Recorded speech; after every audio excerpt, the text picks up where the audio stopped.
السلام علیکم ورحمۃ اللہ تعالی وبرکاتہ۔ الحمد للہ رب العالمین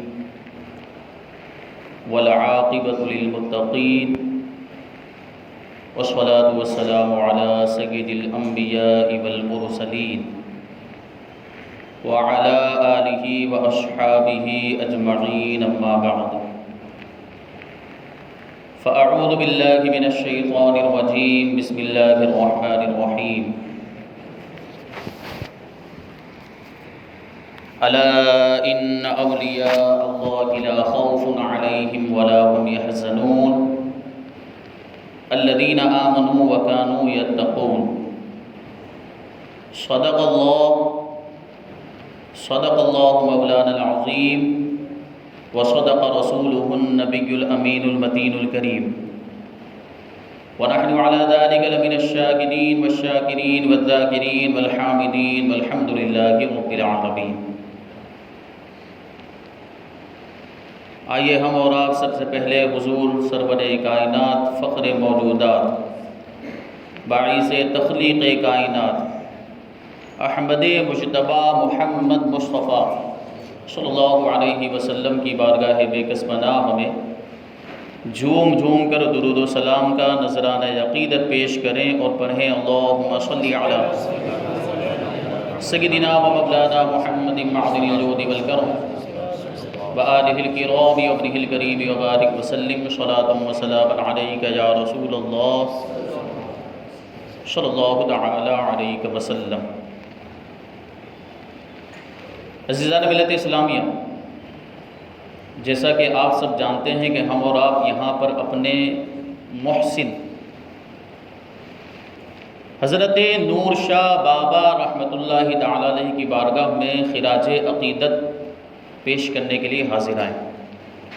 اللہ تبارک و تعالی ہماری اس محفل کو اپنی بارگاہ میں قبول فرمائے اور قیامت کے دن اس محفل کو ہمارے لیے ذریعہ نجات بنائے۔ حضرت نور شاہ بابا رحمۃ اللہ تعالی علیہ کی شخصیت وہ عظیم شخصیت ہے جنہوں نے ہزاروں گمگشتہ راہوں کو راہ راست پر گامزن کر دیا۔ جہالت کے دلدل میں جو ڈوبے ہوئے تھے انہیں جہالت کے دلدل سے نکال کر علم کی روشنی سے روشنات کرا دیا۔ حضرت نور شاہ بابا رحمۃ اللہ تعالی علیہ سعادات گھرانے سے تعلق رکھتے تھے اور آپ کا سلسلہ نسب حضرت امام شاہ بابا رحمۃ اللہ تعالی علیہ سے ہوتے ہوئے حضرت سید السادات نور محمد ستگور رحمۃ اللہ تعالی علیہ، جن کا مزار پاک نوساری میں ان تک پہنچتا ہے، اور ان سے ہوتے ہوئے امام جعفر صادق رضی اللہ تعالیٰ عنہ تک پہنچتا۔ امام جعفر صادق رضی اللہ تعالیٰ عنہ اہل بیت کے امام ہیں۔ یہ صاحبزادے ہیں امام محمد باقر رضی اللہ تعالیٰ عنہ کے، اور وہ صاحبزادے ہیں امام زین العابدین رضی اللہ تعالیٰ عنہ کے، وہ صاحبزادے ہیں امام علی مقام امام حسین رضی اللہ تعالیٰ عنہ کے، وہ صاحبزادے ہیں مولا کائنات علی مرتضیٰ شیر خدا رضی اللہ تعالیٰ عنہ، وہ شوہر ہیں خاتون جنت فاطمہ الزہرا رضی اللہ تعالیٰ عنہا کے، اور وہ شہزادی ہیں رحمت عالم صلی اللہ علیہ وسلم۔ یہ سلسلہ اس طریقے سے دیکھیں، حضرت نور شاہ بابا رحمۃ اللہ تعالی علیہ کا امام جعفر صادق رضی اللہ تعالیٰ عنہ سے ہوتے ہوئے حضور اقدس صلی اللہ علیہ وسلم تک پہنچتا ہے۔ امام جعفر صادق رضی اللہ تعالیٰ عنہ کی عظمت اور آپ کا مقام و مرتبہ کتنا بلند و بالا کہ اس پر کئی تقریریں ہو چکی ہیں، اور اللہ تبارک و تعالیٰ نے کئی اعتبار سے ظاہری خوبیاں بھی عطا فرمائی تھی اور باطنی خوبیاں بھی عطا فرمائی تھی۔ تو امام جعفر صادق رضی اللہ تعالیٰ عنہ اہل بیت کے امام ہیں، بلکہ کئی امام آپ کے شاگردوں میں شمار ہوتے ہیں۔ یہ شان، یہ مقام و مرتبہ اللہ تبارک و تعالیٰ نے امام جعفر صادق رضی اللہ تعالیٰ عنہ کو عطا فرمایا۔ آپ کے کئی شہزادے تھے، ان میں سے آپ کے بڑے شہزادے حضرت امام محمد اسماعیل رضی اللہ تعالیٰ عنہ، یہ نجیب الطرفین تھے، یعنی آپ کے والد بھی سید تھے اور آپ کی والدہ بھی سید تھے۔ آپ کی والدہ حضرت فاطمہ یہ شہزادی ہیں حضرت حسن مصنع رضی اللہ تعالیٰ عنہ، اور وہ شہزادے ہیں امام حسن مجتبی رضی اللہ تعالیٰ عنہ کے، اور وہ شہزادے ہیں مولا کائنات علی مرتضیٰ رضی اللہ تعالیٰ۔ تو نجیب الطرفین سید، ماں کی طرف سے بھی سید اور والد کی طرف سے بھی سید ہیں امام محمد اسماعیل رضی اللہ تعالیٰ عنہ، انہی کے شہزادے ہیں حضرت سید السادات نور محمد ستگور رحمۃ اللہ تعالیٰ۔ یہ نسبت دیکھیں، آج سے پہلے ہم نے کبھی یہ سنا نہیں ہوگا، ہم جاتے تو بہت ہیں نوساری بڑی درگاہ پہ حاضری دینے کے لیے، حضرت سید السادات کی بارگاہ میں حاضری دینے کے لیے، یہ پہلے سے سلسلہ جاری ہے، یہ بہت پہلے سے ہمارے یہاں پر رواج ہے کہ نوساری حضرت کی بارگاہ میں حاضر ہوتے ہیں، لیکن یہ سلسلہ جاری کہاں سے ہوا، یہ نسبت ہمیں کہاں سے حاصل ہوئی ہے؟ یہ حضرت نور شاہ بابا سے حاصل ہوئی ہے۔ حضرت نور محمد سید السادات حضرت نور شاہ بابا کے آبا و اجداد میں شمار ہوتے ہیں۔ تو یہ شان ہے اور ایسی عظیم شخصیت جو ہمارے قرب میں موجود کہ امام جعفر صادق رضی اللہ تعالیٰ عنہ کے براہ راست پوتے ہیں حضرت سید السادات رحمۃ اللہ تعالیٰ علیہ۔ اب کیا ہوا؟ آپ کے والد ماجد امام محمد اسماعیل سے آپ نے سارے باطنی اور ظاہری فجوز حاصل کیے، ظاہری اور باطنی تربیت اور تعلیم حاصل کی۔ اس کے بعد جب امامت کے تعلق سے کچھ اختلاف ہو گیا کہ کس کو امامت ملے، تو حضرت نور محمد سید السادات نے مدینہ منورہ سے ہجرت کی اور ملک ریگ ہے ایران کے اندر ایک شہر، وہاں پر تشریف لے گئے سید السادات رحمۃ اللہ تعالیٰ علیہ۔ اب ہوا کیا؟ وہاں ایران کے اندر اس وقت یہ شہر جو شہر ہے یہ ایران کے اندر موجود ہے، اس وقت فلسفہ کا بہت زیادہ دورہ تھا اور عقلی علوم بہت زیادہ لوگ توجہ کے ساتھ ان کی تعلیم حاصل کرتے تھے، اور اتنے معاملات یہ ان عقلی علوم کے تھے کہ ان کے خیالات ان کی وجہ سے جو ہے کہ خراب ہو گئے، اسلام کے خلاف بہت سے عقائد ان کے اندر داخل ہو گئے تھے، کیونکہ فلسفہ کی بہت سی ایسی باتیں ہیں، اور سائنس، جدید سائنس، اس وقت جو سائنس رائج تھی اس کے بہت سے ایسے معاملات اور بہت سے ایسے قوانین اور اصول ہیں جو اسلام کے خلاف ہیں، اس کی وجہ سے بہت سے لوگ گمراہ ہو رہے تھے، بہت سے لوگ اسلام سے دور ہو رہے تھے، لوگوں کے درمیان اس طریقے سے غلط چیزیں رائج ہو رہی تھی فلسفہ کو لیتے ہوئے اور عقلی علوم کو لیتے ہوئے۔ تو حضرت نور محمد سید السادات رحمۃ اللہ تعالیٰ علیہ رے تشریف لے گئے، اور وہاں جانے کے بعد آپ نے باقاعدہ فلسفہ کا علم حاصل کیا، فلسفے کی تعلیم حاصل کی، پھر فلسفے کی روشنی ہی میں ان خیالات کا رد کیا جو باطل خیالات لوگوں کے درمیان رائج ہو گئے تھے۔ یعنی جیسا دشمن ہتھیار لے کر آتا ہے پھر اسی طریقے کا ہتھیار لے کر اس کا مقابلہ بھی کرنا پڑتا ہے۔ اگر دشمن بندوق لے کر آ جائے اور ہم لکڑی لے کر اس کے مقابلے میں چلے جائیں تو کیا ہمیں کامیابی مل سکتی؟ یہ حضرت سید السادات کی زندگی سے ہمیں سبق ملتا ہے کہ فلسفے کا دورہ تھا تو آپ نے فلسفے کی تعلیم حاصل کی اور اسی طریقے سے ان کو جواب دیا۔ بہت سے ایسے لوگ جو گمراہ ہو گئے تھے آپ کی بارگاہ سے فیض حاصل کرنے کے بعد صحیح راستے پر آ گئے، کتنے لوگ جو کافر تھے وہ کلمہ پڑھ کے مسلمان ہو گئے۔ لیکن وہ جو دور تھا، وہ جو حکومت تھی اس وقت وہ بنو عباسیہ کی حکومت تھی، اور ظاہر سی بات ہے حضرت سید السادات کا تعلق بنو فاطمہ سے تھا، آپ فاطمی تھے، اس وجہ سے ان لوگوں کو یہ ہرگز برداشت نہیں ہوا کہ ان کی شہرت ہو جائے، لوگ ان کے حلقے میں شامل ہو جائیں اور ان کا حلقہ بڑھتا چلا جائے، ان کا دائرہ اثر جو ہے کہ اور بڑھ جائے اور ان کے پاس ایک فوج جمع ہو جائے، پھر یہ کہیں ایسا نہ ہو کہ حکومت کے خلاف بغاوت کر دیں اور ہماری حکومت کو، ہماری سلطنت کو کوئی نقصان پہنچ جائے۔ تو انہوں نے حضرت سید السادات کو چھیڑنا شروع کر دیا، پریشان کرنا شروع کر دیا کہ کسی طریقے سے یہ اپنے معاملات کو روک دیں۔ آخرکار مجبور ہو کر حضرت سید السادات نور محمد ستگور رحمۃ اللہ تعالی علیہ ملک رے سے ہندوستان کی طرف تشریف لائے۔ ملک رے سے جو شہر تھا ایران سے، وہاں سے حضرت سید السادات رحمۃ اللہ تعالی علیہ ہندوستان تشریف لائے، اور ہندوستان میں سب سے پہلے پٹن میں تشریف لائے جو احمد آباد کے قریب ہے، جس کا پرانا نام نہر والا ہے۔ یہ اولیاء کرام کی نگری ہوا کرتا تھا ایک زمانے میں، بڑے بڑے اولیاء کرام وہاں پر موجود تھے۔ اس میں وہاں پر حضرت سید السادات تشریف لائے، اور پھر وہاں اس وقت جو یہ ہندوستان میں جو حکومت تھی، وہ جو راجا تھا اس کا نام سدھ راج رائے، ایسا کچھ نام اس کا، سدھ راؤ رائے سنگھ اس کا نام تھا۔ اب اس کا جو دور حکومت حضرت سید السادات وہاں پر تشریف لائے پٹن میں، تو ایک مندر نظر آئے۔ آپ نے سوچا کہ اس مندر میں داخل ہو کر دیکھتے ہیں کیا معاملات ہیں، تو وہاں کے جو پجاری تھے انہوں نے حضرت سید السادات کو روک دیا، آپ اندر داخل نہیں ہو سکتے، چونکہ آپ مسلمان ہیں ہمارا مندر ناپاک ہو جائے گا۔ معاذ اللہ، غور کرے کس کو ناپاک کے رہیں گے؟ ان ایسی عظیم شخصیت کے بارے میں جنہوں نے ہزاروں دلوں کو کفر کی ناپاکی سے پاک کیا ہے اور ایمان کی پاکیزگی عطا فرمائی۔ ان کو ان لوگوں نے معاذ اللہ یہ کلمہ کہا کہ آپ اندر داخل نہیں ہو سکتے، ہمارا مندر ناپاک ہو جائے گا۔ تو حضرت سید السادات دیکھیں اللہ والوں کی ادائیں کیسی ہوتی ہیں۔ حضرت سید السادات ارشاد فرماتے ہیں کہ یہ تمہارے جو بت ہیں، تمہارے جو دیوتا ہیں، یہ جو ہے کہ پاک ہیں تمہارے اعتبار سے، یہ تمہارے بت جو ہیں اگر یہ سچ ہیں تو پھر ان سے کہو کہ مجھ سے بات کریں، تمہارے دیوتاؤں سے، تمہارے خداؤں سے کہو کہ مجھ سے گفتگو کریں۔ تو وہ جو پجاری تھے وہ کہنے لگے کہ یہ تو پتھر کے بنے ہوئے ہیں، یہ کیسے آپ سے گفتگو کر سکتے ہیں، یہ کیسے بول سکتے ہیں؟ تو حضرت سید السادات نے ارشاد فرمایا دیکھو، صبر کرو، یہ بولتے ہیں کہ نہیں بولتے، دیکھو۔ اور پھر حضرت سید السادات رحمۃ اللہ تعالی علیہ نے ان بتوں کو حکم دیا، ناچنے کا حکم دیا، تو ان مورتیوں نے ناچنا شروع کر دیا۔ یہ کرامت دیکھی جب پجاریوں نے تو حیران اور پریشان کہ یہ کیا ہو رہا۔ فوراً خبر وہ بادشاہ جو تھا راجہ سدھ رائے، اس کو جو ہے کہ یہ خبر پہنچا دی۔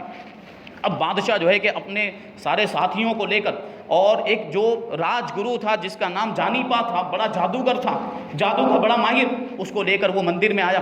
تو کیا دیکھتا ہے کہ مندر میں ساری مورتیاں ناچ رہی، سارے جو بت تھے وہ ناچ رہے۔ جب حضرت نے دیکھا کہ بادشاہ بھی آ گیا تو حضرت نے گنیش کی مورتی کو حکم دیا کہ جا قریب کے تالاب سے پانی بھر کے لا ہمیں وضو کرنا ہے۔ حضرت کا حکم پاتے ہی وہ گنیش کی جو مورتی تھی وہ پانی لینے کے لیے چلی گئی، اور پانی لے کر واپس بھی آئی گنیش کی مورتی۔ یہ اللہ والوں کی شان ہوتی۔ اب بادشاہ دیکھ رہا ہے حیران و پریشان کہ یہ سارے معاملات کیا ہیں۔ تو اتنے میں یہ آپس میں یہ غور و فکر ہی کر رہے تھے کہ کیا کرنا چاہیے، کیا کرنا چاہیے، کہ جو ساری مورتیاں تھیں وہ ساری مورتیاں بولنے لگی۔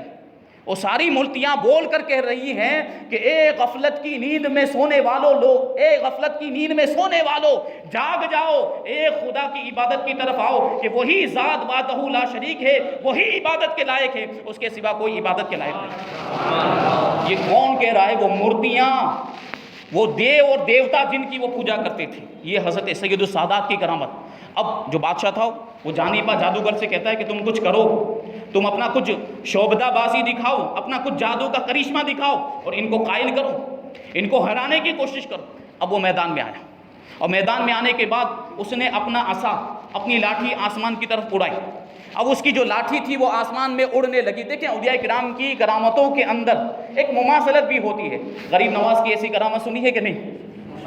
وہ جو کھڑاؤ والی کرامت، تو ایسی ہی کرامت ہے یہ۔ اب وہ جادوگر نے کیا کیا؟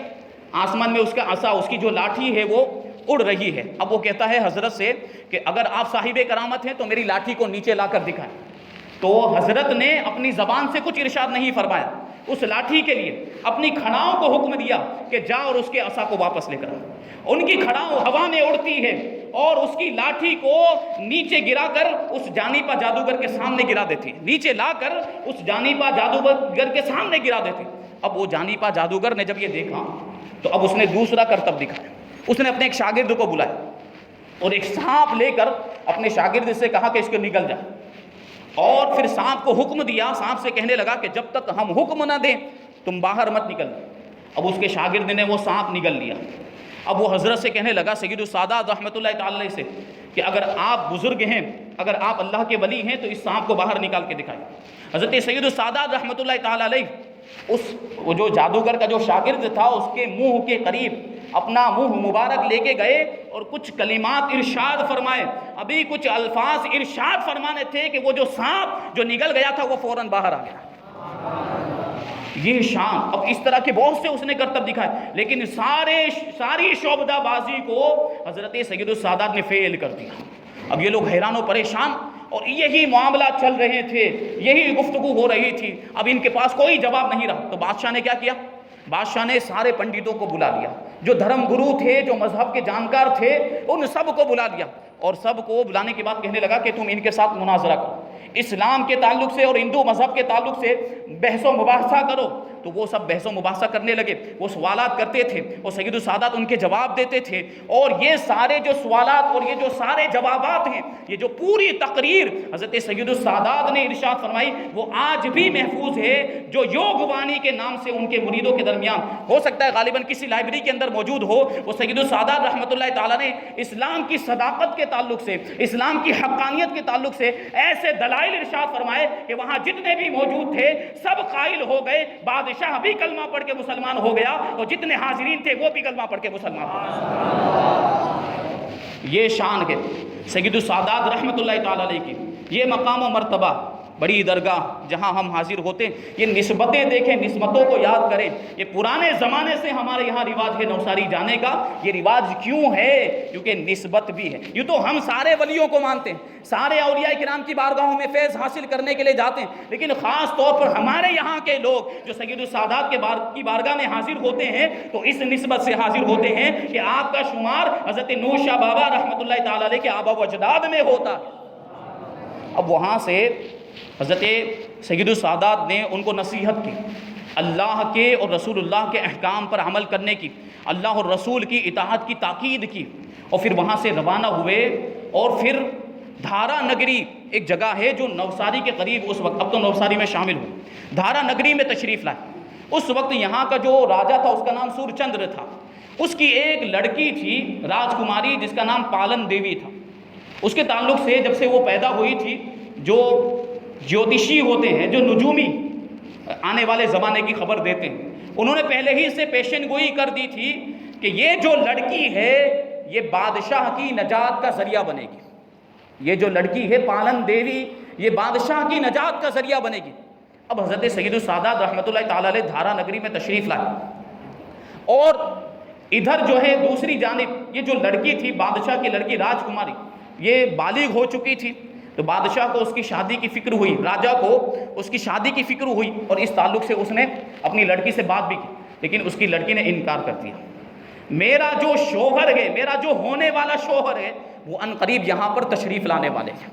اس نے یہ کہہ کر انکار کر دیا، میں کسی اور سے نکاح نہیں کر سکتی، میں کسی اور سے شادی نہیں کر سکتی، کہ میرے جو ہونے والے شوہر ہیں وہ چند ہی دنوں کے اندر ہمارے شہر میں تشریف لانے والے ہیں۔ اور دوسری طرف حضرت سید السادات رحمۃ اللہ تعالیٰ علیہ دھارا نگری میں تشریف لائے۔ اب ہوا یوں کہ جنگل کے اندر معمول کے مطابق حضرت سید السادات رحمۃ اللہ تعالیٰ علیہ نے قرآن پاک کی تلاوت کرنا شروع کر دی۔ یہ اللہ والوں کی دیکھیے ادائیں ہوتی ہیں، اور ان کے جو کام ہوتے ہیں ان کے اندر کیسا اثر اور کیسی تاثیر ہوتی ہے۔ تو یہ ہم تلاوت کرتے ہیں تو ہمارے بغل والا سننے کے لیے تیار نہیں ہوتا، لیکن سید السادات کی شان دیکھیں، جب آپ تلاوت کرتے تھے تو جنگل کے جانور بھی آپ کی تلاوت سننے کے لیے جمع ہو جایا کرتے، چرند پرند سارے جو جنگل کے جانور، ہرن ہو، شیر ہو اور پرندے وغیرہ سب جمع ہو جاتے تھے آپ کی تلاوت کو سننے کے لیے۔ تو جب آپ نے قرآن کی تلاوت شروع کی تو سارے پرندے اور جانور، ہرن وغیرہ جمع ہو گئے، اور وہ جو راجکماری تھی اس کا معمول یہ تھا کہ راجکماری کے لیے جب راجکماری نے نکاح کرنے سے انکار کر دیا تھا تو بادشاہ نے اس کے لیے ایک الگ محل تعمیر کر دیا۔ اب وہ راجکماری اسی محل کے اندر رہتی تھی، اور روزانہ کا اس کا معمول ہو گیا تھا کہ پاؤ سیر وہ ہرن کا گوشت منگواتی تھی، پھر اسے پکا کر اس میں صرف ایک انگلی ڈبو کر، اس کے شوربے میں ایک انگلی ڈبو کر اپنے ہونٹ سے لگا دیا کرتی تھی، اس کے علاوہ کچھ کھاتی پیتی نہیں تھی، اس کے یہ معاملات تھے آپ دیکھیں۔ تو یہ روزانہ کا اس کا معمول تھا، پاؤ سیر ہرن کا گوشت منگاتی تھی۔ اب جس دن حضرت سید السادات اس شہر میں تشریف لائے اس دن بھی اس نے وہ گوشت لینے کے لیے سپاہیوں کو بھیجا۔ اب یہ سپاہی گئے جنگل کے اندر، اب ہرنوں کو تلاش کرے تو کوئی ہرن نظر ہی نہیں آ رہا، کیونکہ سارے ہرن تو حضرت کی تلاوت سننے گئے تھے، تو ہرن کو تلاش کر رہے ہیں اور کوئی ہرن مل ہی نہیں رہا ہے، ڈھونڈ رہے ہیں، ڈھونڈتے آخرکار اس جگہ پر پہنچے جہاں حضرت قرآن پاک کی تلاوت فرما رہے تھے۔ اور کیا دیکھا کہ سارے ہرن، سارے جانور، سارے پرندے حضرت کے ارد گرد جمع ہیں اور قرآن پاک کی تلاوت سماعت کر رہے ہیں۔ جب حضرت قرآن پاک کی تلاوت سے فارغ ہوئے، سپاہیوں کو دیکھا جو شکار کرنے کے لیے آئے تھے، ان کے دل کے ارادے کو جان گئے اور ارشاد فرماتے ہیں کہ تم ہرن کا گوشت لینے کے لیے آئے ہو۔ فوراً ایک ہرن کے گوشت، ایک ہرن کی ران پر آپ نے جو ہے کہ ہاتھ مارا، اور وہ جو ہرن کی ران انسان کا جو گوشت تھا وہ ٹکڑا نکال کر ان کو دے دیا، یہ لے جاؤ۔ پھر وہ جو جہاں سے گوشت کا ٹکڑا نکالا تھا وہاں پر حضرت سید السادات نے اپنا مبارک ہاتھ پھیر دیا تو وہ جو ران تھی وہ پہلے کی طرح صحیح سالم ہو گئی۔ اب یہ منظر انہوں نے دیکھا، یہ کرامت دیکھی، جو سپاہی شکار کرنے کے لیے گوشت تو لے لیا لیکن حیران و پریشان تعجب کے عالم میں، حیرت کے عالم میں واپس لوٹے۔ راجکماری کو گوشت دے کر اور سارا ماجرا سنایا کہ ایک بزرگ ایسے ایسے آئے اور انہوں نے اس طرح کی کرامت دکھائی ہے۔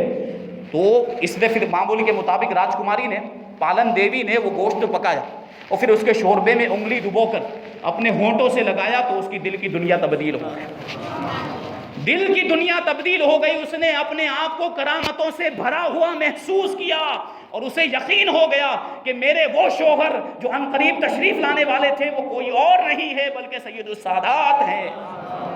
اب وہ اپنے باپ سے کہنے لگی کہ میں شادی کروں گی تو انہی سے کروں گی، ان کے علاوہ کسی اور سے شادی نہیں کروں گی۔ تو بادشاہ کہنے لگا کہ ہم راجپوت ہیں، ہم مسلمان نہیں ہیں، وہ مسلمان ہیں، تمہارا نکاح، تمہاری شادی ان کے ساتھ نہیں ہو سکتی ہے، ہماری قوم کے لوگ کیا کہیں گے، لوگ ہمیں برا بھلا کہیں گے، تمہارا جو ہے کہ رشتہ ان سے نہیں ہو سکتا، تمہاری شادی ان سے ہرگز نہیں ہو۔ بہت ساری نصیحتیں کی، سمجھانے کی خوب کوشش کی، لیکن وہ لڑکی ماننے کے لیے تیار ہی نہیں تھی۔ وہ صرف ایک ہی جملہ کہتی جا رہی تھی، اگر میں شادی کروں گی تو انہی سے کروں گی، ان کے علاوہ کسی سے نہیں کروں، اور اگر میری ان سے شادی نہیں ہوئی تو انجام بہت برا ہوگا۔ اس نے یہ سب بات آخرکار مجبور ہو کر بادشاہ سورچندر نے یہ کہہ دیا کہ چلو ٹھیک ہے، میں ان کو پہلے آزماؤں گا، میں ان کا امتحان لوں گا، اگر وہ اس امتحان میں کامیاب ہو گئے تو پھر تمہاری شادی ان کے ساتھ کر دی جائے گی۔ اب کیا ہوا، یہ سورچندر جو راجا تھا وہ حضرت کی بارگاہ میں آیا، جہاں پر حضرت مقیم تھے وہاں پر آیا حضرت کا امتحان لینے کے لیے، اور اس نے اپنے مذہب کے مطابق نمن کیا، وہ جو ان کے مذہب کا سلام ہوتا ہے وہ اس نے کیا، اور حضرت نے صرف اس کے سر پہ ہاتھ رکھا۔ اس راجا کو بچپن سے کوڑ کی بیماری تھی، حضرت نے اپنا مبارک ہاتھ جیسے ہی اس کے سر پہ رکھا اس کے بچپن کی بیماری دور ہو۔ اب اسے یقین ہو گیا کہ یہ کوئی اللہ والے ہیں، اللہ کے مقبول بندے ہیں، اپنی بیٹی سے شادی کروانے کے لیے تیار ہو گیا، اور فوراً گاؤں سے اس نے پالکی منگوائی اور بڑے ادب و احترام کے ساتھ حضرت کو اپنے دربار میں لے کر گیا۔ اب ادھر شادی کی تیاریاں شروع ہو گئی، اور پھر وہ پالن دیوی تھی اس کو بھی کلمہ پڑھا دیا، جتنے بھی لوگ تھے وہاں پر سب کلمہ پڑھ کے مسلمان ہو گئے۔ اب یہ شادی ہو گئی۔ اب یہ شادی ہونے کے بعد شادی میں جو جتنے باراتی تھے، شادی میں جتنے مہمان آئے تھے، وہ راجا تھا سورچندر۔ راجاؤں کے معاملات کیسے ہوتے ہیں، بادشاہوں کے معاملات کیسے ہوتے ہیں، تو باراتیوں کے لیے، مہمانوں کے لیے پینے کے لیے دو جو ندیاں تھیں وہ دو ندیاں مقرر کر دی، ایک ندی میں شربت بھر دیا گیا اور دوسری ندی میں دودھ بھر دیا گیا۔ آج بھی یہ دو تالاب موجود ہیں، ایک کو شربتیہ تالاب کہا جاتا ہے نوساری میں، اور ایک کو دودھیا تالاب کہا جاتا ہے۔ یہ حضرت کی شادی کے موقع پر ان میں دودھ بھرا گیا تھا اور ایک تالاب کے اندر شربت بھرا گیا تھا۔ یہ نشانیاں آج بھی موجود ہیں۔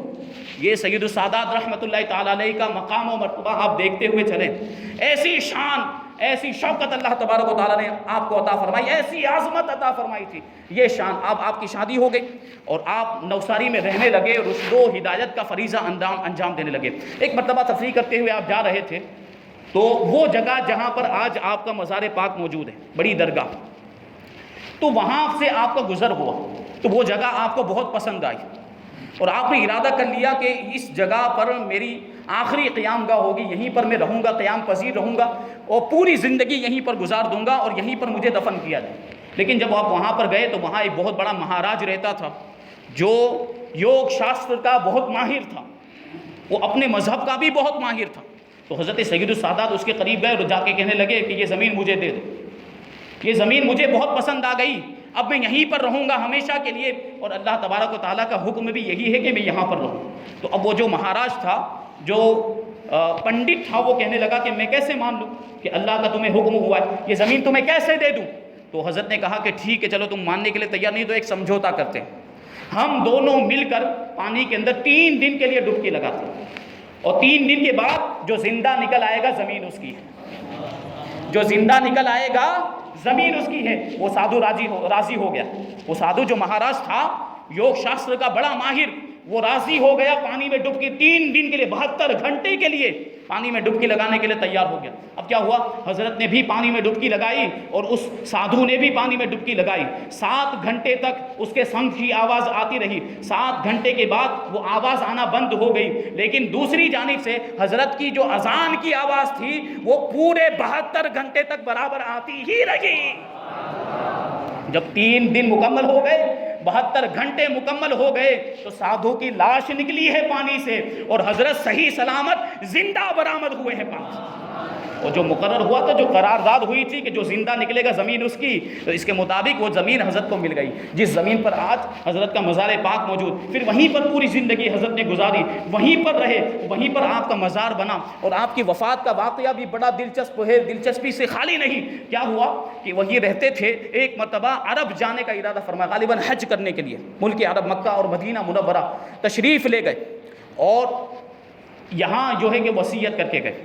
جو آپ کے مریدین تھے نوشاری کے اندر، ان کو یہ وصیت کر کے گئے کہ فلاں دن فلاں وقت پر میری لاش جلال پور کی ندی میں تیرتی ہوئی آئے گی، تو تم میری لاش کو لے کر اسی جگہ پر دفن کر دینا.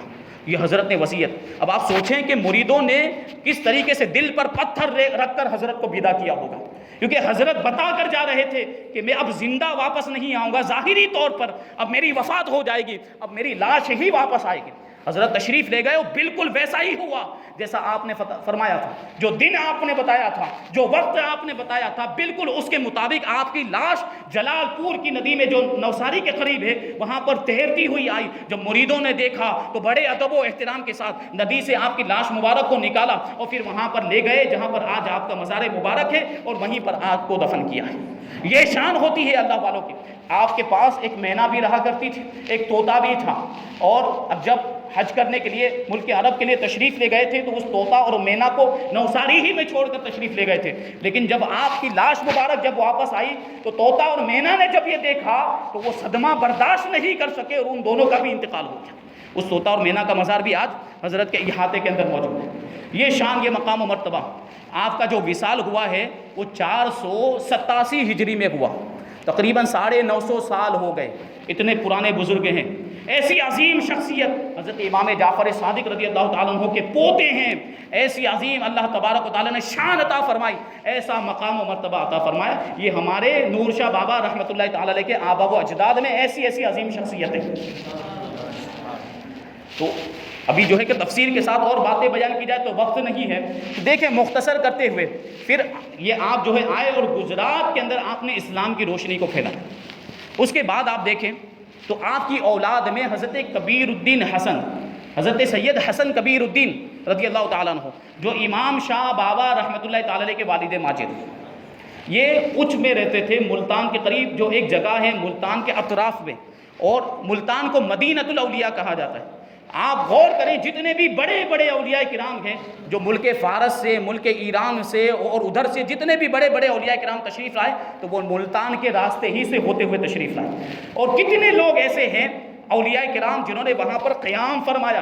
حضرت سید حسن کبیر الدین رضی اللہ تعالیٰ عنہ نے بھی وہیں پر قیام فرمایا، وہیں پر رہتے تھے. اور آپ کا معاملہ یہ تھا، ایسی اللہ تبارک و تعالیٰ نے آپ کے چہرہ مبارک کے اندر تاثیر عطا فرمائی تھی کہ جو غیر مسلم آپ کے چہرے کو دیکھتا تھا تو صرف چہرے کو دیکھ کر کلمہ پڑھ کے مسلمان ہوتا. یہ شان تھی آپ کی حضرت سید حسن کبیر الدین رضی اللہ تعالیٰ عنہ. ایک مرتبہ آپ اپنے والد ماجد حضرت سید صدر الدین رحمۃ اللہ تعالیٰ علیہ کے ساتھ اپنے والد ماجد کے پیر و مرشد سے ملاقات کرنے کے لیے تشریف لے گئے. ہم مریدین بھی ساتھ میں تھے. اب جب وہاں پر والد ماجد کے پیر و مرشد کی بارگاہ میں پہنچے تو ان کی بارگاہ میں آپ کے والد ماجد کی خوب تعریف ہونے لگی. اور ہوا یہ کہ ان کے پیر و مرشد نے اپنا امامہ اتار کر آپ کے والد ماجد کو پہنا دیا. اب حسن کبیر الدین اس وقت چھوٹے تھے. آپ نے دیکھا کہ آپ کے والد کے پیر و مرشد کا سر خالی ہو گیا، کیونکہ جو امامہ تھا وہ امامہ تو اتار کر انہوں نے آپ کے والد ماجد کو پہنا دیا تھا. آپ راستے ہی میں سے ایک امامہ ساتھ میں لے کر چلے تھے جو روئی کا بنا ہوا تھا. فوراً آپ نے وہ امامہ لے کر آپ کے والد ماجد کے سر پہ رکھ دیا، اور جسے دیکھ کر آپ کی یہ ادا کو دیکھ کر آپ کے والد ماجد کے پیر و مرشد بہت خوش ہوئے اور بڑی دعاؤں سے نوازا اور ارشاد فرمایا کہ تمہاری نسل میں نور محمد ایک ایسی شخصیت ہوں گی کہ جن کا فیض پیرانے سے جاری ہوگا. یہ حضرت نور محمد سید نور محمد امام شاہ بابا رحمۃ اللہ تعالی علیہ کے صاحبزادے ہیں اور نور شاہ بابا رحمۃ اللہ تعالی علیہ کے دادا ہیں. یہ شان ہے. تو ان کی پیشن گوئی حضرت حسن کبیر الدین رضی اللہ تعالیٰ عنہ کے والد ماجد کے پیر و مرشد نے پہلے ہی دے دی تھی. اب کیا ہوا؟ اب حسن کبیر الدین رضی اللہ تعالیٰ عنہ بڑی عظیم شخصیت. آپ کے زمانے میں ایک جادوگر رہتا جس کا نام جالندھر تھا. وہ جادو کے بڑے شعبے دکھا، بڑا ماہر تھا جادوگری میں. اس کا ایک شاگرد تھا جس کا نام کانفہ تھا، وہ بھی بڑا ماہر. اور اس کا معاملہ یہ تھا کہ وہ رتھ کو ہوا میں اڑاتا. وہ سواری جو ہوتی ہے رتھ، اس کو ہوا میں اڑاتا تھا اور اس پر سواری کیا کرتا تھا. تو اس کا جو استاذ جالندھر، جب اس کا آخری وقت آیا تو اس نے اپنے شاگرد کانفہ کو بلایا اور سب نصیحتیں کی، ایسا کرنا ایسا کرنا. لیکن خاص طور پر اس کو ایک نصیحت کی. اس کے جالندھر جو جادوگر تھا اس نے اپنے شاگرد کانفہ کو خاص طور پر ایک نصیحت کی کہ یہ اچ کا جو علاقہ ہے یہاں پر ایک اللہ کا نیک بندہ پیدا ہوگا، ایک اللہ کا ولی پیدا ہوگا، اور اس کی شان یہ ہوگی کہ یہ جو تم اپنا رتھ اڑاتے ہو، جب یہ تمہارا رتھ اس کے قریب پہنچے گا تو خود بخود آسمان سے نیچے گر جائے گا. یہ نصیحت فرمائی تھی. تو تم اس کے ساتھ کسی طرح کی چھیڑ چھانی مت کرنا، اس کی آزمائش مت کرنا، اس کا امتحان لینے کی کوشش مت کرنا، بلکہ اس کی اطاعت و فرما برداری کرنا. اب وہ مر گیا، جالندھر تو مر گیا اور اس کو نصیحت کر گیا. ایک عرصہ گزر گیا، ایک زمانہ گزر گیا. ایک مرتبہ یہ جو کانفہ جادوگر تھا یہ اپنا رتھ اڑا کر ہوا میں اڑاتے ہوئے اپنے جادو کے زور سے وہ جا رہا تھا. اب وہ اچ کے علاقے سے گزر رہا تھا کہ اچانک اس کا رتھ زمین پر گر گیا. فوراً اسے اپنے استاد کی نصیحت یاد آئی. اس کے استاد نے کہا تھا کہ وہ بزرگ جب پیدا ہو جائیں گے اور ان کے قریب سے جب تیرا رتھ گزرے گا تو یہ خود بخود زمین پر گر جائے گا. اب وہ حیران و پریشان. اور جیسے ہی اس کا رتھ زمین پر گرا تو وہ سامنے دیکھتا ہے تو حضرت حسن کبیر الدین رضی اللہ تعالیٰ عنہ اس کے سامنے موجود. 9 سال کی عمر، چھوٹے سے لڑکے ہیں، اور لیکن اللہ تبارک و تعالیٰ نے مادرزاد ولی بنایا تھا. بچپن ہی سے ولایت کا مرتبہ عطا فرما دیا تھا. اب یہ جو جادوگر تھا اس نے دیکھا کہ چھوٹا سا بچہ ہے، یہ اللہ کا ولی کیسے ہو سکتا ہے، یہ اتنا بڑا صاحب کرامت کیسے ہو سکتا ہے، میرے استاد نے اس کے بارے میں وصیت نہیں کی ہوگی، وہ کوئی دوسرا ہوگا. لیکن اس کے دل میں یہ بھی سوال تھا کہ ابھی رتھ گرا تو ہے، تو یہ اس کی وجہ سے گرا ہے یا کسی اور کی وجہ سے گرا ہے، تو آزمانا چاہیے، اس کو جو ہے کہ معلوم کرنا چاہیے. تو اس نے حضرت سید حسن کبیر الدین رضی اللہ تعالیٰ عنہ سے بہت سے سوالات کیے، طریقت کے بارے میں اور معرفت کے بارے میں بہت سارے سوالات کیے. اور حضرت سید حسن کبیر الدین رضی اللہ تعالیٰ عنہ نے سارے سوالوں کے تسلی بخش جواب عطا فرما دیا. وہ اتنا متاثر ہوا کہ کلمہ پڑھ کے مسلمان ہوا. یہ شان، یہ حضرت سید حسن کبیر الدین جو حضرت امام شاہ بابا رضی اللہ تعالیٰ عنہ کے والد واجب.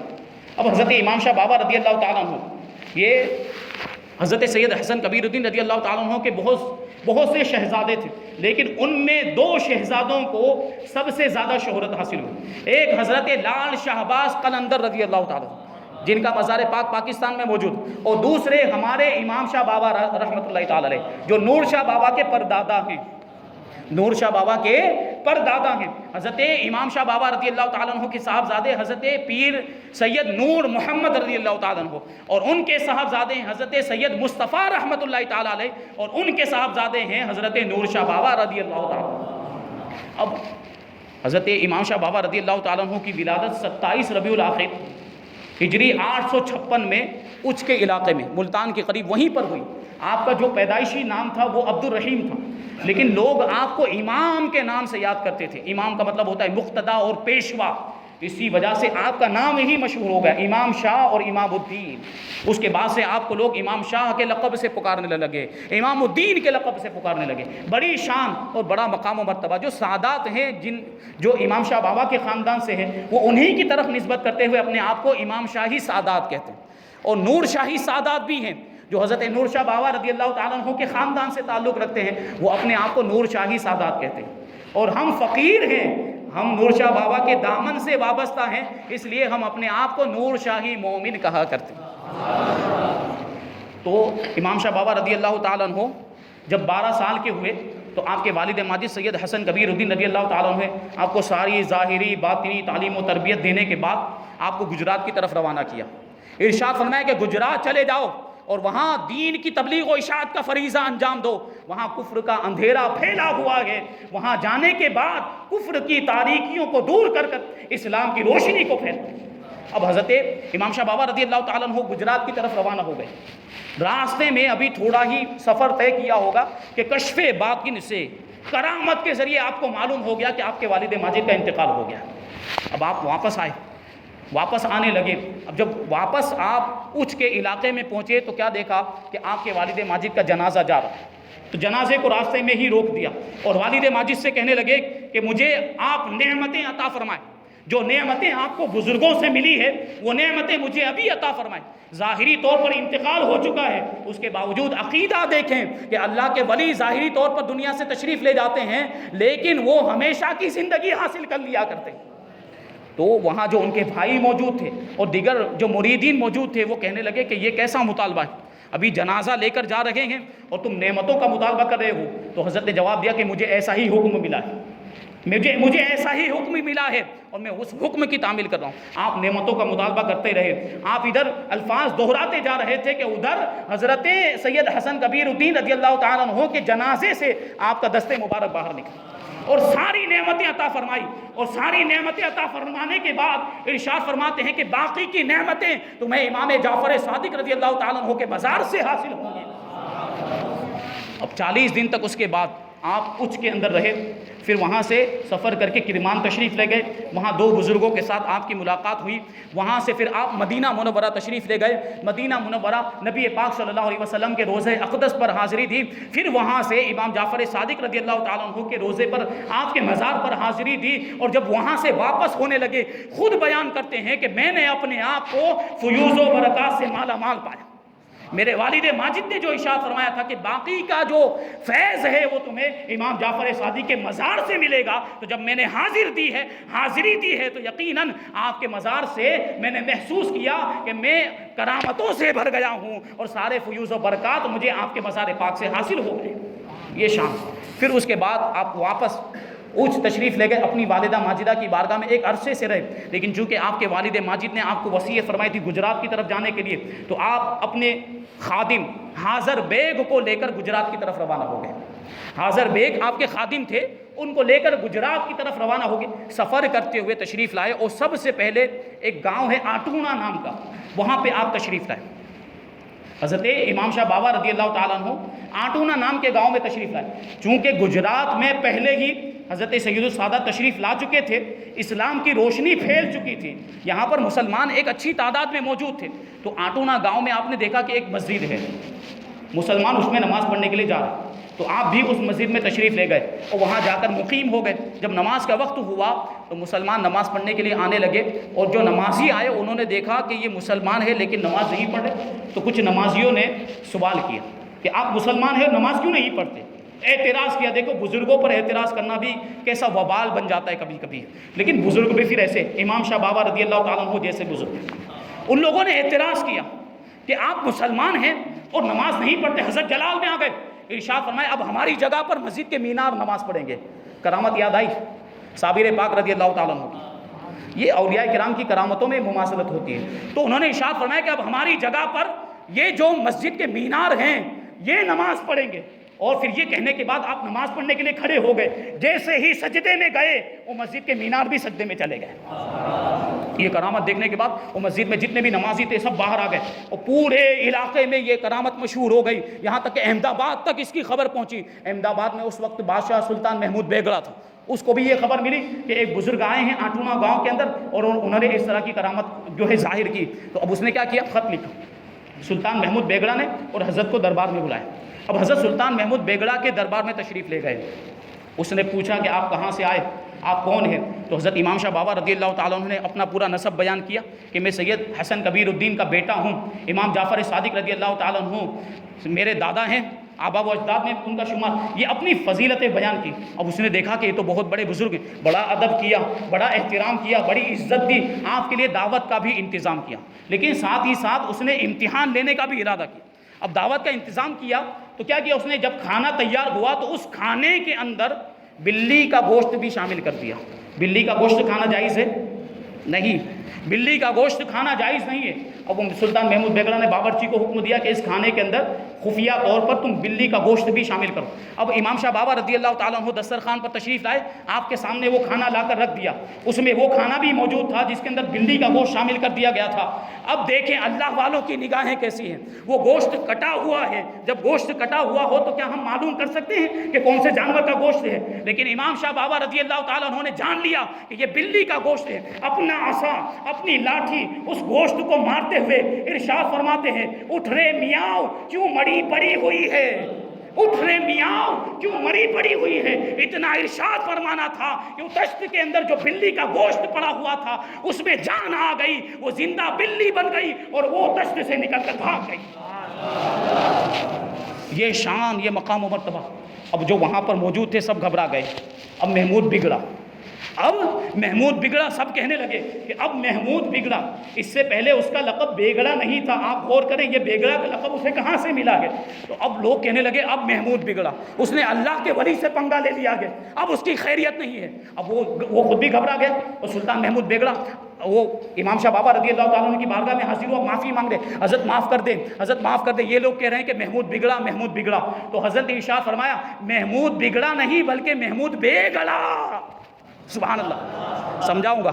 بے گڑا، گجراتی میں بے کس کو کہتے ہیں؟ دو، اور گڑھ، بڑے شہر کو، بڑے علاقے کو گڑھ کہا جاتا ہے۔ حضرت امام شاہ بابا رضی اللہ تعالیٰ عنہ نے اس کے لیے پیشن گوئی فرمائی کہ اللہ تبارک و تعالیٰ تجھے دو گڑھوں پر فتح عطا فرمائے گا، ایک جونا گڑھ، ایک پاوا گڑھ۔ بالکل آپ کی پیشن گوئی کے مطابق سلطان محمود بیگڑا کو جونا گڑھ پر بھی فتح حاصل ہوئی اور پاوا گڑھ پر بھی فتح حاصل ہوئی، اور اسی وقت سے اس کا لقب ہو گیا محمود بیگڑا۔ بہت خوش ہوا حضرت نے جب اسے یہ بشارت دی، خوشخبری دی تو بہت خوش ہوا۔ آپ کی بارگاہ میں مال و دولت پیش کیا، درہم و دنانیر اور بڑے تحفے تحائف پیش کیے، لیکن اللہ والے ہوتے ہیں بے نیاز، دولت سے کچھ لینا دینا نہیں، انکار کر دیا، ہمیں نہیں چاہیے، ہمیں ان سب چیزوں سے کچھ لینا دینا نہیں۔ لیکن اس نے بہت ضد کی کہ کچھ تو قبول فرمائے، تو حضرت نے کہا ٹھیک ہے ایک بیل گاڑی کا انتظام کر دو تاکہ ہم اس پر سواری کر سکیں۔ تو بڑی قیمتی بیل گاڑی اس نے منگوا دی حضرت کی سواری کے لیے۔ اب حضرت اپنے خادم وہ حاضر بیگ کو لے کر اس بیل گاڑی پر سوار ہوئے اور احمد آباد سے روانہ ہو گئے۔ اب سابرمتی دریا اس کے کنارے پر پہنچے۔ اس وقت سابرمتی بڑے جوش میں رہا کرتی تھی، اور سابرمتی ندی پر، اس سابرمتی دریا پر اس زمانے میں کوئی پل نہیں تھا، جیسے آج کے زمانے میں پل بنے ہوئے ہیں کہ پل سے اس ندی کو پار کر لیا کرتے ہیں۔ اس زمانے میں ایسا کوئی پل نہیں تھا، کوئی برج نہیں تھا۔ اس زمانے میں کشتی کے ذریعے سے ندی کو پار کیا کرتے تھے۔ تو حاضر بیگ کو لے کر حضرت امام شاہ بابا رضی اللہ تعالیٰ عنہ دریائے سابرمتی کے کنارے پہنچے۔ وہاں پر ایک کشتی چلانے والا تھا، کشتی باندھ تھا، اس سے کہا کہ ہمیں اس کنارے پر جانا ہے، تو ہمیں کشتی میں لے کر جاؤ، تمہاری جو بھی اجرت ہوتی ہے وہ لے لینا، ہمیں اس کنارے پر چھوڑ دو۔ تو کشتی میں پہلے سے کچھ لوگ موجود تھے، تو کشتی والے نے امام شاہ بابا اور حاضر بیگ سے کہا کہ پہلے ان لوگوں کو چھوڑ کر آتا ہوں، آپ یہاں پر رکے رہیے، پھر آپ کو لے جاؤں گا۔ تو حضرت امام شاہ بابا رضی اللہ تعالیٰ عنہ نے ارشاد فرمایا کہ ہمیں جلدی جانا ہے، پہلے ہمیں لے جاؤ۔ تو اس نے تانا دیتے ہوئے، جو کشتی والا غیر مسلم تھا، اس نے تانا دیتے ہوئے کہا کہ آپ کے پاس یہ بیل گاڑی ہے تو صحیح، یہ بیل گاڑی لے کر ہی دریا میں کود جائیں اور اسی کے ذریعے پار ہو جائیں۔ اب یہ جو جملہ تھا امام شاہ بابا رضی اللہ تعالیٰ عنہ کو بہت ہی ناگوار گزرا، آپ کے دل پر لگا۔ آپ نے حاضر بیگ سے ارشاد فرمایا کہ جس طریقے سے یہ کشتی والا کہتا ہے بسم اللہ بول کر ویسا ہی کر دو اور بیل گاڑی کو دریا میں ڈال دو، اللہ ہمارا نگہبان ہے، اللہ ہمارا محافظ ہے۔ اور حاضر بیگ نے بھی ویسا کیا، بسم اللہ بول کر بیل گاڑی کو دریا کے اندر ڈال دیا۔ بیل گاڑی کا دریا میں جانا تھا کہ پانی نے راستہ دے دیا، دو دیوار کی طرح ہو گیا، درمیان سے راستہ بن گیا، اور آپ کی بیل گاڑی نے وہی کام کیا جو حضرت موسیٰ کے عصا نے کیا تھا۔ اللہ والوں کی جو کرامتیں ہوتی ہیں وہ کسی نہ کسی نبی کے معجزے کا مظہر ہوا کرتی۔ یہ جو کرامت تھی یہ حضرت موسیٰ علیہ السلام کے معجزے کا مظہر۔ حضرت موسیٰ علیہ السلام نے عصا مارا تھا تو دریا میں راستہ بن گیا تھا، آپ نے بیل گاڑی ڈال دی تو دریا میں راستہ بن گیا، اور دو دیواروں کی طرح پانی اس طریقے سے کھڑا ہو گیا۔ جب آپ بیل گاڑی لے کر پار ہو گئے تو پھر سے وہ پانی آپس میں مل گیا۔ جب یہ کرامت کشتی چلانے والے نے دیکھی، وہ کشتی میں جتنے لوگ سوار تھے اور وہاں پر جتنے لوگ موجود تھے، جب یہ کرامت دیکھی سب کلمہ پڑھ کے مسلمان ہو۔ یہ شان، یہ مقام و مرتبہ۔ وہاں سے آپ سفر کرتے ہوئے گرمتھا گاؤں میں تشریف لائیں۔ گرمتھا گاؤں یہاں سے ہم جاتے ہیں تو جیتل پور آتا ہے، جیتل پور سے جب ہم وہ اندر والا جو راستہ ہے وہاں سے ہوتے ہوئے جب پیرانے جاتے ہیں تو راستے میں یہ گاؤں آتا ہے گرمتھا، بورڈ بھی لگا ہوا ہے، یہ گاؤں ہے گرمتھا، وہاں پہ حضرت امام شاہ بابا رضی اللہ تعالیٰ عنہ تشریف لائے۔ اب آپ نے حاضر بیگ کو بھیجا کہ جاؤ بیل کے لیے چارہ لے کر آؤ، بیل اتنا سفر کیا، بھوکا ہوگا، اس کو چارہ کھلایا جائے، گھاس کھلایا جائے، تو گھاس لینے کے لیے حاضر بیگ کو بھیجا۔ اب وہ گاؤں میں گئے، گرمتھا میں ڈھونڈ رہے ہیں، کہیں چارہ ہی نہیں مل رہا، پورے گاؤں کے اندر کہیں چارہ ہی نہیں، کہیں گھاس ہی نہیں، حیران و پریشان گھومتے گھومتے گاؤں کے سرپنچ کے پاس پہنچے، گاؤں کا جو مکھیا تھا اس کے پاس پہنچے، اور جانے کے بعد کہنے لگے کہ ایک بزرگ تشریف لائے ہیں، امام شاہ بابا رضی اللہ تعالیٰ عنہ ہمارے پیر ہیں، اور ان کا ایک بیل ہے، اس کے لیے میں چارہ ڈھونڈنے کے لیے آیا ہوں، تو کہیں بھی چارہ ہی نہیں مل رہا۔ تو اب وہ جو گاؤں کا مکھیا تھا وہ کیا جواب دیتا ہے؟ وہ کہتا ہے کہ 3 سال سے بارش نہیں ہوئی، قحط پڑا ہوا ہے ہمارے گاؤں میں، تو گھاس کہاں سے ملے گی، چارہ کہاں سے ملے گا؟ لیکن حاضر بیگ نے امام شاہ بابا رضی اللہ تعالیٰ عنہ کا تذکرہ کیا کہ ایسے ایسے بزرگ ہیں، تو وہ بڑا سمجھدار تھا، جو گاؤں کا مکھیا تھا بڑا ہوشیار تھا، وہ سمجھ گیا کہ یہ کوئی پہنچی ہوئی شخصیت، اور فوراً اپنے ساتھیوں کو لے کر امام شاہ بابا کی ملاقات کے لیے آیا، اور پہنچنے کے بعد کہنے لگا کہ حضرت آپ اللہ کے نیک بندے معلوم ہوتے ہیں، اللہ کے مقبول بندوں میں سے آپ معلوم ہوتے ہیں، دعا فرمائیں کہ اللہ تبارک و تعالی ہمیں بارش عطا فرما دے۔ 3 سال سے بارش نہیں ہوئی ہے، قحط پڑا ہوا ہے، اور جانور مر رہے ہیں بھوک اور پیاس سے، چارے کا انتظام نہیں ہے، گھاس کا انتظام نہیں، بڑی مصیبت میں ہیں، بڑی تکلیف میں ہیں، حضرت دعا فرما دیں کہ اللہ تبارک و تعالی ہمیں بارش عطا فرما دے۔ حضرت نے اس کی یہ التجا سننے کے بعد آسمان کی طرف اپنا چہرہ فرمایا اور کچھ الفاظ ادا کیے، ابھی الفاظ ادا کرنا تھا کہ فوراً ایک بدلی آئی اور چاروں طرف چھا گئی، اور اس طریقے سے جو ہے کہ جھماجھم بارش ہونے لگی کہ سارے جل تھل بھر گئے، اور فوراً ہی سبزہ بھی اگ گیا۔ غور کریں، یہ سبزے کو اگنے میں، جو گھاس کو اگنے میں ٹائم لگتا ہے، فوراً بارش ہو تو سبزہ نہیں اگ جاتا ہے، لیکن یہ حضرت کی کرامت تھی، ادھر بارش ہوئی اور ادھر گھاس بھی اگ گئی، سبزہ بھی اگ گئی۔ یہ اللہ والوں کے الفاظ میں تاثیر ہوتی، جو دعا کرتے ہیں اللہ تبارک و تعالیٰ ویسا ہی فرما دیا کرتا ہے۔ اب یہ جب کرامت دیکھی تو پورے گاؤں کے لوگ جمع ہو گئے اور سب کلمہ پڑھ کے مسلمان ہو گئے۔ اب جو گاؤں کا مکھیا تھا وہ کہنے لگا حضرت یہیں پر رک جائے، یہیں پر قیام کریں، ہم آپ کی بارگاہ میں خدمت کریں گے، ہم آپ کی بارگاہ سے فیض حاصل کریں گے، اب ہم نہیں چاہتے کہ آپ یہاں سے تشریف لے جائیں، آپ ہمارے درمیان ہی رہیں۔ تو حضرت نے ارشاد فرمایا نہیں، ہم یہاں نہیں رک سکتے، ہمیں یہاں رکنے کا حکم نہیں ہے، ہم یہاں سے ایک تیر پھینکیں گے، یہ تیر جہاں جا کے گرے گا وہی ہماری آخری قیام گاہ ہے۔ گرمتھا گاؤں سے آپ نے ارشاد فرمایا، پھر وہیں سے آپ نے ایک تیر پھینکا، وہ تیر کمان سے نکلا اور ایک جگہ پر جا کر گر گیا۔ یہ وہی جگہ ہے جہاں پر آج امام شاہ بابا رضی اللہ تعالیٰ عنہ کا مزار پاک موجود۔ تیر چلایا، وہ حاضر بیگ کو بھیجا، جاؤ دیکھو کہاں گرا ہے وہ تیر۔ وہ حاضر بیگ گئے اور ڈھونڈتے ڈھونڈتے وہ تیر کے قریب پہنچے تو کیا دیکھتے ہیں کہ جہاں وہ تیر گرا ہے وہاں ایک شیر بیٹھا ہوا ہے اور ساتھ میں شیرنی بھی ہے۔ گھبرا گئے، ڈر گئے، واپس آئے، اور آنے کے بعد امام شاہ بابا رضی اللہ تعالیٰ عنہ سے کہنے لگے کہ حضرت جہاں پر تیر گرا ہے وہ جگہ پہ تو ایک خطرناک شیر بیٹھا ہوا ہے، اور وہیں پر اس کے ساتھ ایک شیرنی بھی بیٹھی ہوئی ہے۔ تو حضرت امام شاہ بابا رضی اللہ تعالیٰ نے ارشاد فرمایا یہی تو وہ جگہ ہے جہاں کے تعلق سے ہمیں حکم دیا گیا ہے کہ یہ ہماری آخری قیام گاہ ہوگی، اور وہ شیر اور شیرنی اس جگہ کی حفاظت کے لیے بیٹھے ہوئے ہیں کہ اس جگہ پر کوئی قبضہ نہ کر لے یا اس جگہ پر کوئی گندگی نہ کرنے پائے۔ ہم جب وہاں پر پہنچیں گے تو وہ شیر خود بخود چلا جائے گا، وہ شیرنی بھی خود بخود چلی جائے گی۔ یہ کہہ کر جو گرمتھا کے لوگ تھے آپ انہیں سب کو تاکید کی، اسلام پر عمل کرنے کی، شریعت پر عمل کرنے کی، اللہ اور اس کے رسول کے احکام پر عمل کرنے کی تاکید کی۔ پھر جو ہے وہاں سے روانہ ہو گئے اور جہاں تیر گرا تھا وہاں پر تشریف فرما ہوئے اور وہیں پر آپ کی قیام گاہ بنی، اور اس کے بعد سے اس وقت وہ جنگل تھا، اس کا کوئی نام بھی نہیں تھا۔ حضرت امام شاہ بابا رضی اللہ تعالیٰ عنہ جب تشریف لائے ہیں تو اس جگہ کا نام پیرانہ ہوا، یہ بنا ہے پیر کا آنا، پیر اور آنا سے بنا ہے، اور بولتے بولتے یہ زیادہ جو ہے کہ کثرت استعمال کی وجہ سے پیرانہ ہو گیا ہے، یہ حقیقت میں تھا پیر کا آنا۔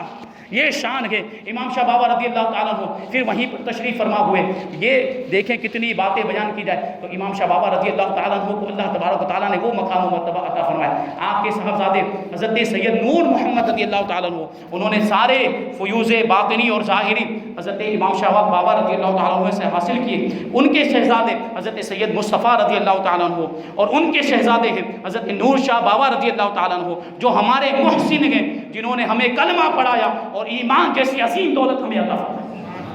حضرت نور شاہ بابا رضی اللہ تعالیٰ عنہ کی پیدائش سے پہلے ہی اللہ کے رسول صلی اللہ علیہ وسلم نے آپ کے والد ماجد کو خواب میں آپ کی پیدائش کی بشارت عطا فرما دی اور ارشاد فرمایا کہ ایک مخلوق ان کے ذریعے سے ہدایت پائے گی، اور اللہ تبارک و تعالیٰ نے ہمیں ان لوگوں میں شامل فرما دیا جن کو اللہ تبارک و تعالیٰ نے نور شاہ بابا کی ذات سے ایمان کی دولت نصیب فرمائی۔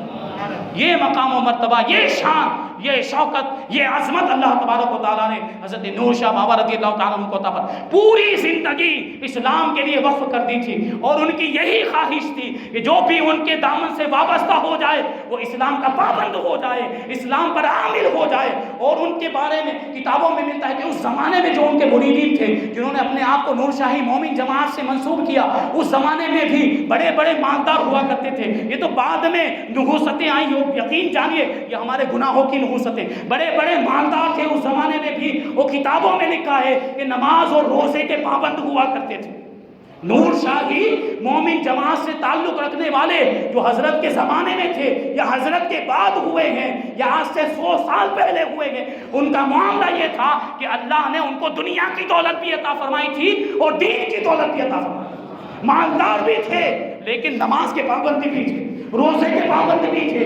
یہ مقام و مرتبہ، اور آپ یہ غور بھی کریں، جب ہم اللہ کے احکام پر عمل کریں گے تو کیا اللہ ہمیں بے یار و مددگار چھوڑے گا؟